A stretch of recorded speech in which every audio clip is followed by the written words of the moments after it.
Salut tout le monde, c'est Emile. On s'est peut-être déjà croisé dans les couloirs de l'école, ou pas du tout, finalement. Car j'ai moi-même suivi la formation de cuisinier au CPLN, et comme vous, j'ai dû apprendre un tas de trucs plus ou moins intéressants. Plutôt intéressants, mais pas tout. Mais quand même. Aujourd'hui, le sujet qui nous intéresse est celui de la viande de bœuf, d'après le sondage créé par notre spécialiste analyste, Daniel. Merci Daniel. Pour ce faire, je vais démarrer par une petite introduction du sujet, puis je vais procéder par 5 processus. 1. L'achat. 2. La réception et le stockage. 3. La préparation. 4. La cuisson. Et 5. La vente. Notez que cette technique pourrait vous être utile pour votre examen oral de fin d'année. Allez, musique.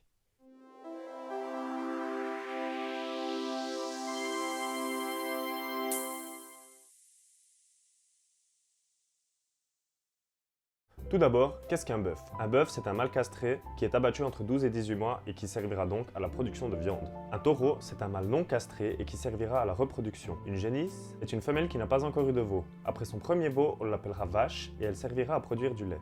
On connaît plusieurs races de bœuf ou de vache, comme par exemple le bœuf angus, le bœuf de Kobe, la Highland écossaise, la charolaise, la limousine ou encore la cimentale, que je trouve particulièrement intéressant car c'est une race de bœuf suisse qui est élevée partout dans le monde pour sa viande ainsi que pour son lait. Évidemment, chaque race a sa particularité au niveau du goût et de la qualité. Nous allons traiter ces aspects plus en détail dans le premier processus qui est l'achat. Pour ce qui est de l'achat, il y a plusieurs choses à prendre en compte, en commençant par l'établissement dans lequel vous travaillez. Est-ce que c'est un restaurant gastronomique, une brasserie, une cuisine de collectivité ou un kebab, finalement? Un point qui est très important à l'achat, c'est la quantité. Parce que si on ne commande pas assez de viande, il n'y en aura pas assez quoi. Et la viande, ça a un certain prix. Donc si on en commande trop à chaque fois, on perd des sous et on gaspille. Il faut donc être au clair avec les quantités qu'on doit acheter, en tenant compte des pertes à la cuisson comme à la préparation. Après la quantité, parlons des prix. Il y a beaucoup de choses qui vont influencer le prix de votre viande, comme par exemple le fournisseur. Les différents fournisseurs vont proposer différents prix, il faut donc les comparer.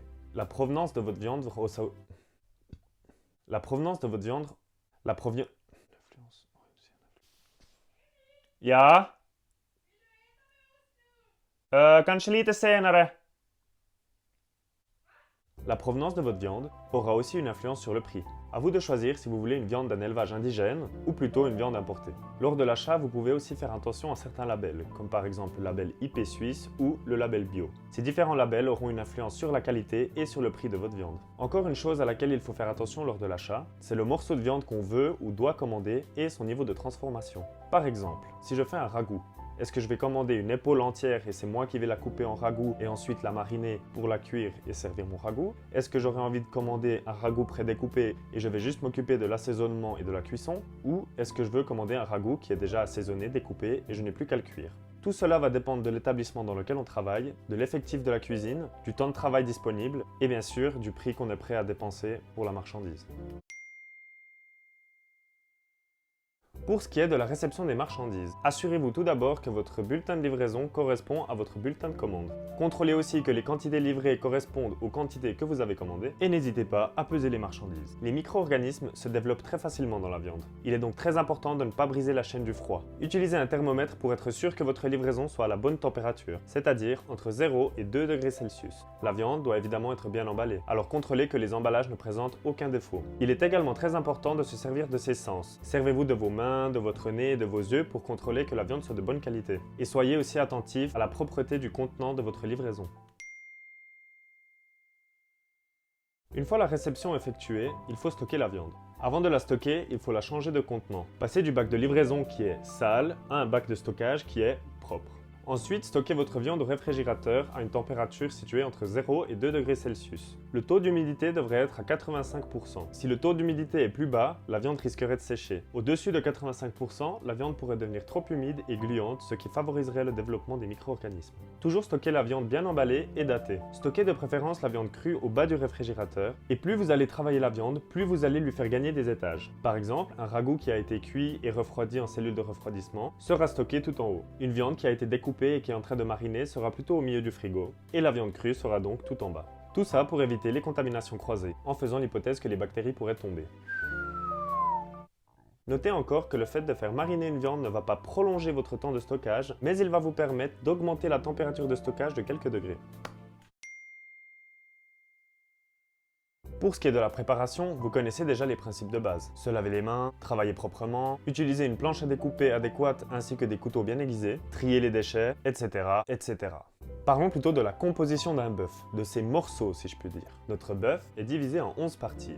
La tête, le cou, l'épaule, les côtes couvertes, les côtes plates, la poitrine, l'aloyau, le flanc, la cuisse, les jarrets et la queue, sans oublier les abats. Dans ces 11 morceaux, on trouve plusieurs coupes de viande. Comme par exemple, dans l'épaule, on trouve le filet d'épaule, l'épée d'épaule et la palette. Et chaque coupe peut être cuite entière ou émincée ou en ragoût, etc., etc. La partie difficile de ce chapitre pour tous les apprentis, c'est de connaître toutes ces coupes et où elles se situent. Et pour les connaître, malheureusement, il n'y a pas de secret, il faut les apprendre.